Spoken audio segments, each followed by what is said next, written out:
देश को बधाई हो, मौन व्रतधारी शक्तिकांत दास अब प्रधानमंत्री मोदी के प्रधान सचिव बन गए हैं। वे जो आरबीआई में चुप थे, अब पीएमओ में भी अपनी महान चुप्पी का परचम लहराएंगे। चुप्पी का इतिहास, अब मौन ही सबसे बड़ी नीति बनी। शक्तिकांत दास का करियर देखिए तो एक बात तो साफ हो जाती है कि बातें करने से बेहतर चुप रहना होता है। जब रघुराम राजन और उर्जित पटेल आरबीआई की स्वायत्तता के लिए सरकार से भिड़ रहे थे, तब दास जी ने एक अलग रास्ता चुना। सरकार जैसा कहे वैसा करो। 2016 की नोटबंदी आई, पूरे देश बैंक की लाइनों में खड़ा था, लोग परेशान थे, लेकिन दास जी, ये तो देश हित में लिया गया एक ऐतिहासिक फैसला है। जब आरबीआई ने सरकार को लाखों करोड़ों रुपए ट्रांसफर करने का फैसला किया, तभी दास जी ने कुछ नहीं कहा, बस मुस्कुराए और फाइल पर दस्तखत कर दिए।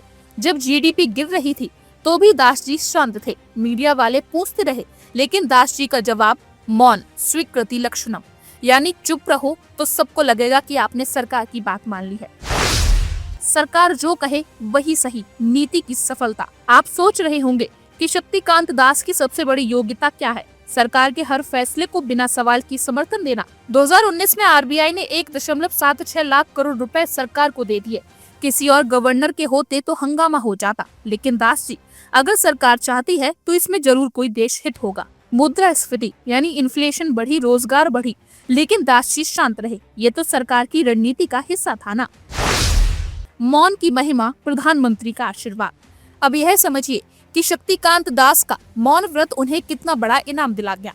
जब रघुराम राजन और उर्जित पटेल को बाहर किया गया, तो मोदी सरकार को एक ऐसा आदमी चाहिए था जो बिना किसी सवाल के हाँ में हाँ मिलाए। और फिर आया शक्तिकांत युग। नोटबंदी, जी सर बहुत बढ़िया फैसला। जीडीपी गिर रही है, जी सर लेकिन यह एक नया भारत है। सरकार आरबीआई का रिजर्व इस्तेमाल करना चाहती है, जी सर बिल्कुल करिए।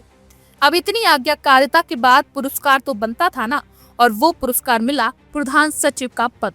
पीएमओ का शक्तिकांत युग, अब हर नीति चुपचाप पास होगी। प्रधान सचिव के रूप में शक्तिकांत दास की नियुक्ति के क्या मायने हैं, आइए जानते हैं। अब प्रधानमंत्री कार्यालय में कोई सवाल जवाब नहीं होगा। सरकार जैसा कहेगी वही नीति बनेगी। मीडिया चाहे जितना शोर मचाए, शक्तिकांत दास कुछ नहीं कहेंगे।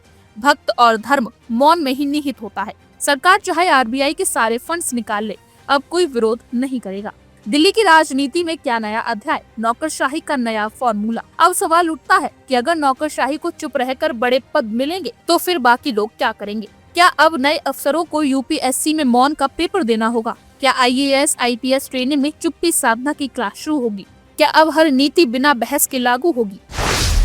जो चुप वही विजेता। तो दोस्तों, ये कहानी हमें क्या सिखाती है? अगर आप सरकार के खिलाफ सवाल पूछते हैं तो आपको घर बैठना पड़ सकता है। अगर आप सरकार के हर फैसले पर सहमति जताते हैं तो आपको आरबीआई गवर्नर से पीएमओ तक का सफर मिल सकता है। और सबसे बड़ी सीख, अगर आप नौकरशाह बनना चाहते हैं तो चुप रहना सीख लीजिए। तो दोस्तों, क्या आपको लगता है कि शक्तिकांत दास की नियुक्ति सही थी? कमेंट सेक्शन में बताइए और इस वीडियो को शेयर करना ना भूलें।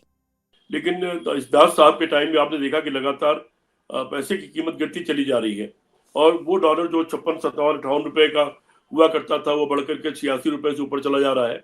और लोग उम्मीद कर रहे हैं हो सकता है 100 रुपए के आसपास चला जाए, और उस पर आरबीआई उस पर कुछ कर नहीं पाया। मुद्रास्फीति पर आरबीआई कुछ कर नहीं पाया। और रिजर्व बैंक में तमाम पैसा इस तरह का होता है जो बहुत बुरे वक्त में सरकार निकाल सकती है, उसके लिए रखा जाता है। और इस दौर में ये सरकार कई बार रिजर्व बैंक से उस रिजर्व पैसे को निकाल चुकी है। उस पर रिजर्व बैंक का कोई स्टैंड अभी तक सामने नहीं आया। नोटबंदी के सवाल पर भी रिजर्व बैंक का एक बड़ा रोल होना चाहिए था, उसका एक रुख होना चाहिए था, लेकिन उस पर भी रिजर्व बैंक के गवर्नर के रूप में दास साहब ने ऐसा कोई रुख नहीं अपनाया कि उससे अच्छा बुरा क्या होगा, क्योंकि उनको जानकारी होनी चाहिए थी। जब वो अर्थशास्त्र के आदमी भी नहीं है, अर्थशास्त्री भी नहीं है, और उनको ये बनाया गया था। सर, यहाँ पर एक बड़ा सवाल ये भी उठता है कि जिस तरह की ये पोजीशन है और जो जिस बारे में हम चर्चा कर रहे हैं, बहुत गंभीर बात है कि इन्होंने क्या किया, क्या इन्होंने बोला जाते वक्त, और क्या चीज़ें होंगी, क्योंकि जाते वक्त कहीं ना कहीं ये एक जगह भी छोड़कर जा रहे हैं, जिसके अंदर अगर हम बात करें पूर्व आरबीआई गवर्नर की, तो उन्होंने बहुत क्लियरली कहा कि आने वाले वक्त में जो बड़ी चुनौती है वो महंगाई है, उस पर काबू पाना होगा, और वो काबू पानी रही है सरकार उस पर। काफ़ी ज़्यादा ये चैलेंजेस बढ़ते जा रहे हैं। वहीं पर अगर हम बात करें डीवाई चंद्रचूड़ की, तो वो भी अपनी बात कहने के साथ साथ ये कोशिश कर रहे थे कि जितना न्यायपालिका जो है वो जितनी बैलेंस रहेगी उतना बेहतर रहेगा। इनडायरेक्टली ये बातें कहीं ना कहीं दबी हुई जबान में लगभग सबने कही हैं। और यहाँ पर मतलब आपको ये लगता है कि इस पूरी परिस्थिति में अगर हम देखते हैं सिचुएशन, तो एक स्पेस जो छोड़ रहा है, यानी तीनों लोग ये जान रहे हैं कि हमारे इतने इम्पोर्टेंट पदों पर ये रहे, लेकिन उसके बावजूद उन्होंने उतना जस्टिफाई चीज़ों को नहीं किया, क्योंकि शायद इसीलिए इतना ट्रोल भी हुए। तो कहीं न कहीं वो ये जान भी रहे हैं कि भई उन्होंने ये आगे और गुंजाइश है, आगे इन चीज़ों को कंट्रोल किया जा सकता है। लेकिन क्या आपको लगता है कि चीज़ें उतनी कंट्रोल हो रही हैं? क्योंकि सिचुएशन जो है, महँगाई को देखें तो वो बिल्कुल आउट ऑफ हैंड चली गई है। जुडिशरी में सिचुएशन थोड़ी-सी कुछ वक़्त से एक डिफ़रेंस दिखा है, कुछ ख़ास तौर से चुनाव नियुक्ति के आयुक्तों की नियुक्ति के मामले में अगर बात करें, उसमें थोड़ा यू टर्न हुआ, इस तरीके से थोड़ा-सा ब्रीदिंग नज़र आ रही है। लेकिन अगर चुनाव आयोग की बात करें, तो वहाँ तो बिल्कुल स्पेस ऐसा कुछ दिखाई नहीं देता है। तो आपको लगता है कि ये स्पेस जो है, वो अभी है भी? मतलब लोगों के पास लोकतंत्र में इतनी ब्रीदिंग अभी है या वो भी खत्म हो रही है? वनिता, पाकिस्तान को हम लोग बहुत बुरा कंट्री मानते हैं और उसको हमारा, चूंकि हम उसको एनिमी ज्यादा मानते हैं, पड़ोसी से ज्यादा एनिमी मानते हैं, वो भी हमें मानता है। लेकिन कुछ चीजें तो वहां से हमको देखनी चाहिए। निष्पक्ष रूप से अगर हम बात करें तो पाकिस्तान की अदालतों ने भी बीच बीच में कुछ बड़े फैसले किए जो सरकार के खिलाफ गए।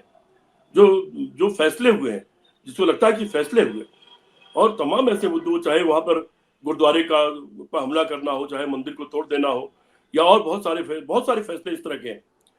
पाकिस्तान के उस चुनाव आयुक्त के बारे में भी बहुत गौर से देखना चाहिए और हिंदुस्तान के सब लोगों को जानना चाहिए, और आपके इस चैनल के माध्यम से अधिक से लोग जाने, लोगों को बताएं कि वहां पर बेईमानी हुई।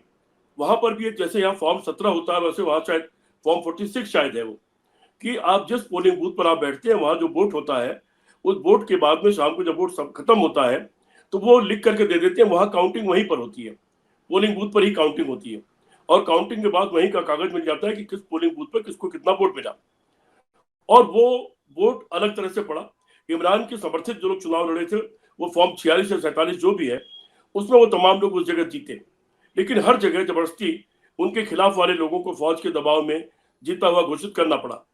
इसका बड़ा विरोध हुआ।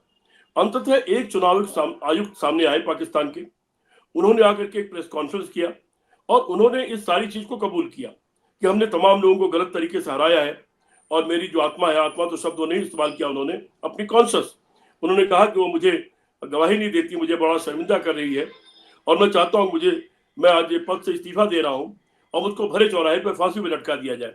और साथ में उन्होंने और लोगों को और पाकिस्तान के जस्टिस को भी फांसी में लटकाने की मांग की, और उन्होंने इस्तीफा दे दिया। और उन्होंने पुलिस से कहा कि मुझको गिरफ्तार कर लो, मैंने गलत किया है, मैंने तमाम हारे हुए लोगों को जिता दिया, जीते हुए लोगों को हरा दिया। क्या हम पाकिस्तान से भी नहीं सीख सकते ईमानदार होना, अपने कर्म के प्रति ईमानदार होना, चुनाव आयोग के प्रति ईमानदार होना, अदालत के प्रति ईमानदार होना? क्या हम उससे भी नहीं सीख सकते? या वो ऐसा कर रहा है, उसके यहाँ अगर ईमानदारी है, हम उसका उल्टा करेंगे? तो निश्चित तौर पर ये सारे शख्स, जितने लोग हैं जिनका आपने जिक्र किया, ये सारे लोग एक बदनुमा शब्द का इस तरीके इस्तेमाल करूं मैं, एक धब्बा बन गए हैं लोग पूरे सिस्टम के ऊपर। और ये सिस्टम पर जितना बड़ा धब्बा है, इतिहास में दर्ज हो गया है, और इतिहास उनको माफ नहीं करेगा, और ये भी अपने आप को माफ नहीं कर पाएगी। कहीं ना कहीं इंसान के अंदर एक आत्मा होती है जो उसको झकझोरती है, और शायद इसीलिए सब लोग आखिरी स्पीच जब राजीव कुमार ने कहा कि मैं तो या तो चला जाऊंगा हरिद्वार, तो हरिद्वार क्यों चले जाओगे भाई? समाज में रहो, समाज में गुनाह को कबूल करो। ठीक है, अभी आपके ऊपर कोई दबाव हो सकता है, कोई डर हो सकता है, तो जिस दिन आप इस्तीफा दे रहे हो या हट रहे हो, आप रिटायर हो रहे हो, उसके बाद एक प्रेस कॉन्फ्रेंस करो पाकिस्तान के उस चुनाव आयुक्त की तरह से, और खुलकर स्वीकार करो कि आपने डर के मारे गलत काम किया है। आप स्वीकार करो कि क्या क्या गलतियां हुई, आप स्वीकार करो कि चुनाव को कैसे कैसे प्रभावित किया गया। आप उसकी पोल खोलोगे तो आप अमर हो जाओगे, आपको टी.एन. सेशन जैसा दर्जा मिलेगा। पोल खोलोगे तो आप लोकतंत्र के रक्षक हो जाओगे। पोल खोल दोगे तो कम से कम लोगों को ये पता लग जाएगा भाई लोकतंत्र की रक्षा कैसे करनी, जनता जागरूक होगी। आप यही करो। अगर आपकी आत्मा सचमुच आपको धिक्कार रही है तो आपको ये करना चाहिए, वो चाहे राजीव कुमार हो, चाहे चंद्रचूड़ हो, या दास साहब हो, ये तीनों को करना चाहिए। अगर आपके चैनल के माध्यम से उन तक मेरी बात पहुंच जाए, तो मैं तो बस उनको आईना दिखा रहा हूँ कि पाकिस्तान के उस जज की तरफ देखिए और पाकिस्तान के उस चुनाव आयोग की तरफ देखिए। अगर शर्मिंदगी महसूस होती हो तो इस देश को बचाइए, इस देश के लोकतंत्र को बचाइए। जी वनीता। जी सर, ये बहुत अहम बात है, क्योंकि जिस बात पे हम चर्चा कर रहे हैं, तीनों पद बहुत ज़्यादा अहम हैं इस देश के लोकतंत्र के लिए, और जितना ये फेयर चलेंगे उतना ये खुद ही फेयर दिख जाएंगे, इनको बोलने की ज़रूरत नहीं पड़ेगी, इनका काम खुलेगा। और इनके कार्यकाल के खत्म होने पर देश को दुख भी होगा, क्योंकि अच्छे लोगों को सब चाहते हैं, लेकिन ऐसा नहीं हो रहा है, इसीलिए चर्चा करनी पड़ रही है। बहुत बहुत शुक्रिया sir, thank you so much for sharing the thoughts. और आप हमसे जुड़े रहने के लिए सब्सक्राइब करें YouTube पर, फॉलो करें Twitter पर और लाइक करें Facebook पर। और ज्यादा जानकारी के लिए आपको टाइप करना होगा सिर्फ न्यूज़ नशा।